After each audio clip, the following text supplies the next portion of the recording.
Now when Jesus heard that John had been arrested, he withdrew to Galilee and left Nazareth, and made his home in Capernaum, by the lake in the territory of Zebulun and Naphtali, so that when he was spoken through the prophet of Isaiah might be fulfilled. Land of Zebulun, land of Naphtali, on the road by the sea across the Jordan, Galilee of the Gentiles. By the people who sat in darkness have great light, and those who sat in the region and shadows of death, light has drawn. From the time Jesus began to proclaim, Repent, for some kingdom of heaven has come near. As he walked by the Sea of Galilee, he saw two brothers, Simon, who is called Peter, and Andrew his brother, casting a net into the lake, for they were fishermen. And he said to them, Follow me, and I will make you fish for people. Immediately after they left their nets and followed him. As he went from there, he saw two other brothers, James, son of Zebedee, and his brother John, in the boat with their father Zebedee, mending their nets, and he called them. Immediately they left their boats and their father, and they followed him. Jesus went through Galilee, teaching in their synagogues, and proclaiming in the good news kingdoms, curing every disease and sickness among the people.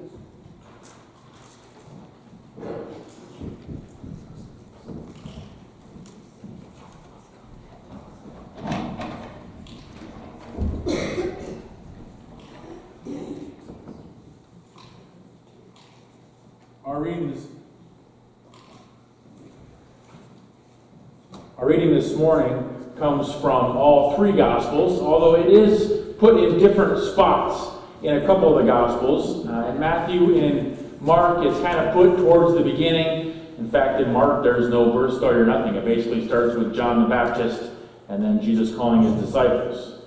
Luke has an interesting addition to this story. He puts a little bit more meat around it, and I think it adds a little bit about kind of what's going on there. At least it helps me explain a little bit how the disciples just decided to up and follow this Jesus character. You see, in Luke's story, Jesus has begun his ministry. He's done some teaching. He's even done a few miracles. He's been teaching in the synagogues. He's been baptized by John. He's been tempted in the wilderness. So I imagine in all three of the Gospels, at least some news spreading of this guy named Jesus. But in Matthew and Mark, there's not much really about what Jesus has done. There aren't any big miracles before the call of his first disciples here in Matthew and Mark. In Luke, though, which I think maybe inform what's going on, he has done some miracles. In fact, in Luke, he's healed Simon, who's also known as Peter, his mother-in-law. In the story before, in Luke, he's at Simon's house, and his mother-in-law is sick, and he happens to heal her. And then he goes around teaching and casting out other demons and healing other people. And then he comes to the side of the lake, and he gets in Simon Peter's boat, and they set out, and he does some more preaching. And then he calls his disciples, Simon and Andrew and James and John.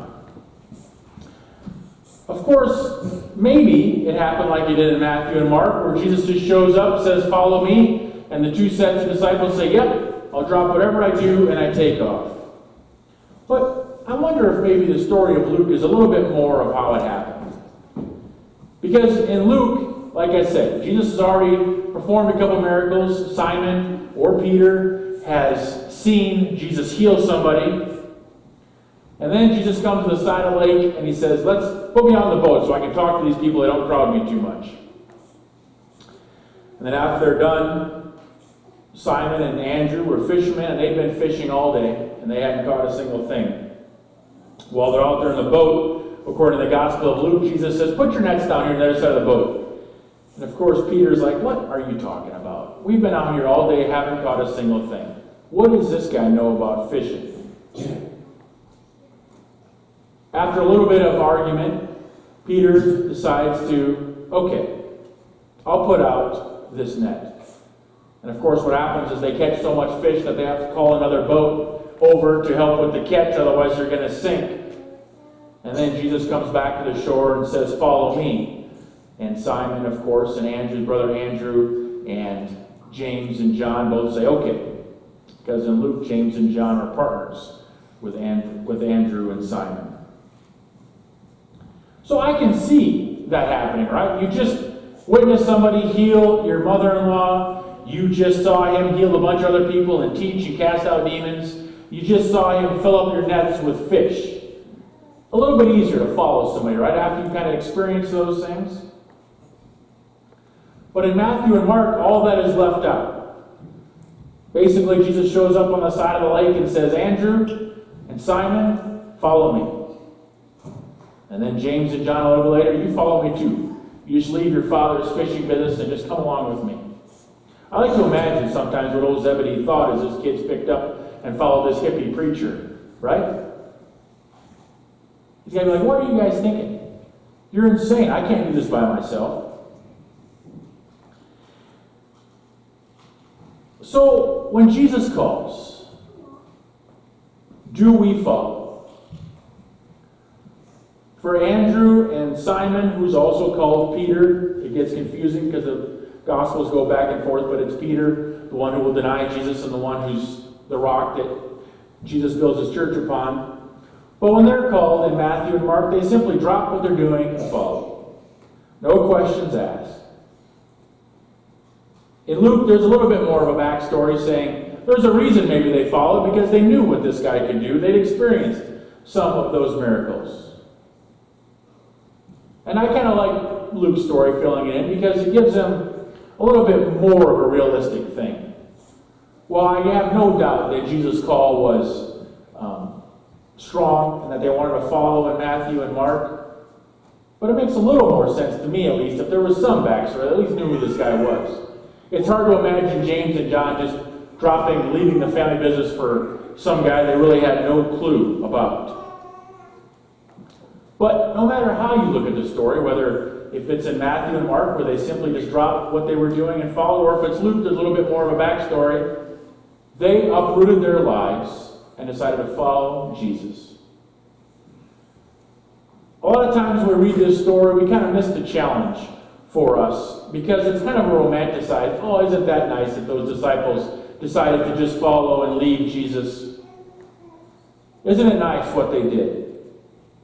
It doesn't really have that impact on our lives anymore. We're supposed to kind of do the same thing. Doesn't necessarily mean that we uproot and move our lives or follow Jesus from place to place. But it does mean that our lives are turned around and changed. A lot of us want to experience Jesus. We want to feel the Spirit working in our lives. We want to follow God. But it's hard for us to do that because a lot of times it means a change. It can mean a reset of what our lives are truly like. So what would it take for us to make a dramatic change in our lives, if that's what Jesus called us to do? Maybe we already have found that same invigorating, life-changing challenge that came to Peter and Andrew, James and John. That call to leave everything that they've known and to follow Jesus. That gentle spirit, that man filled with humility and kindness, but also can also challenge us to make true change. What would it cost us, especially in our pretty affluent life, to drop everything and follow Jesus? There's a great illustration of a Latin American church leader named Dom Camara, who said, "When I feed the poor, they call me a saint. But when I ask why the poor are hungry, they call me a communist." We're often like that, right? It's great to work to help out the less fortunate, to do a little bit with that, but if you truly ask me to share and maybe even give a little more or ask me to change my lifestyle so others can have more, well, then that's just too much. A little bit's some, but actual life-changing change, that's hard. We often put God in a pretty little inconsequential box on the shelf, and we pull it down when we want God as a therapist to help us through some tough times. But we don't really expect God to do much in our lives, right? We're the one that gets stuff done. God just kind of inspires and teaches and gently corrects us as we go along our way. We like the idea of that God staying in that pretty little box, so if the stuff or the calling gets a little tough, we just take that box and we put it back on the shelf. But we want God to be there for the forgiver, for the grace, for the mercy. We can take that pretty box off the shelf, and maybe we'll open it, but we ain't letting God out of the whole box. Because once God's out of the box, then God's going to ask us for true change. And that's hard. We like God in a nice little wrapped up box, but if God actually were to come and ask us to make true, life-changing change, well, God, you're not talking to me, you're talking to somebody else. Someone else that can do and answer that call. Certainly not me. Where would we be, though, if that's the way God truly worked? Right? We've learned in confirmation about the Old Testament and the Israelites. We talk about a God who liberates people, saves them from slavery, a God who touches the mouths of prophets, a God who leads his people and asks them to change. We look at Jesus, right? The clear and true embodiment of God with us. Where so many people have just kind of flipped their lives inside out, literally dropped their nets for a really good teacher or a nice therapist. Right? No. They knew this man could change their lives. They knew this man would change the world. And they wanted to be part of that. Jesus walked up and down Galilee and Capernaum and Israel and he radiated the fullness of God. He was the real deal. And when he announced the kingdom, people wanted to be part of that. They believed that it was unfolding around them and they wanted to participate in it. Peter saw it. His brother Andrew sensed it. John and James knew what was happening too. They said, "Follow me." Or Jesus said, "Follow me," and they said, "All right, we're with you."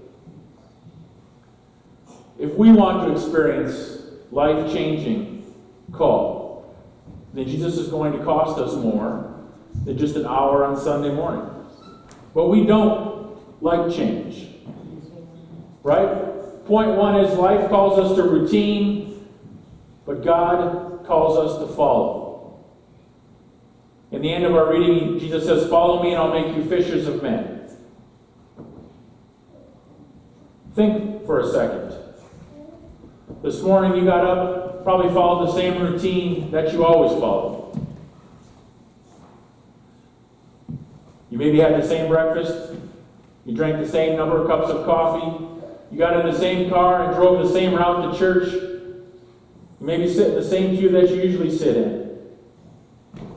We're all usually creatures of habit. Now, routine isn't a bad thing, right? Routines give us stability. But have you ever tried to break that routine to make a real change? An easy example is, have you ever tried a diet or an exercise routine? It's hard to break into your life.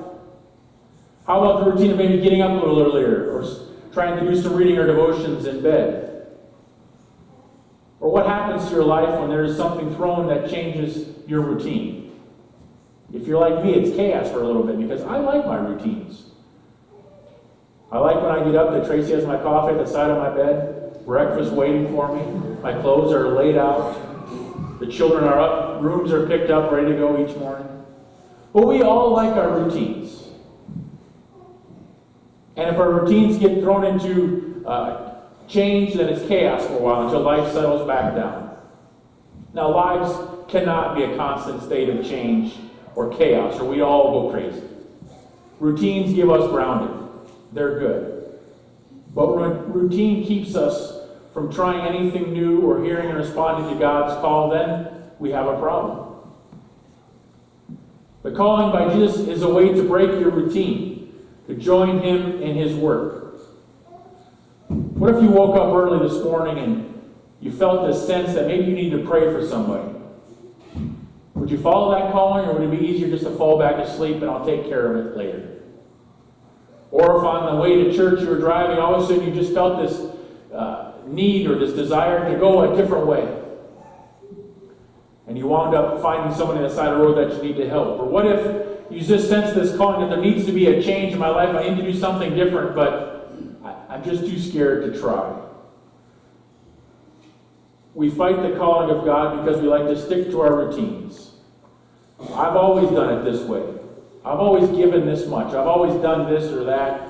Anything new or different would just be too much. Routines are not fulfilling. God's calling is. Maybe the biggest thing that keeps us from truly following is we want the big picture first.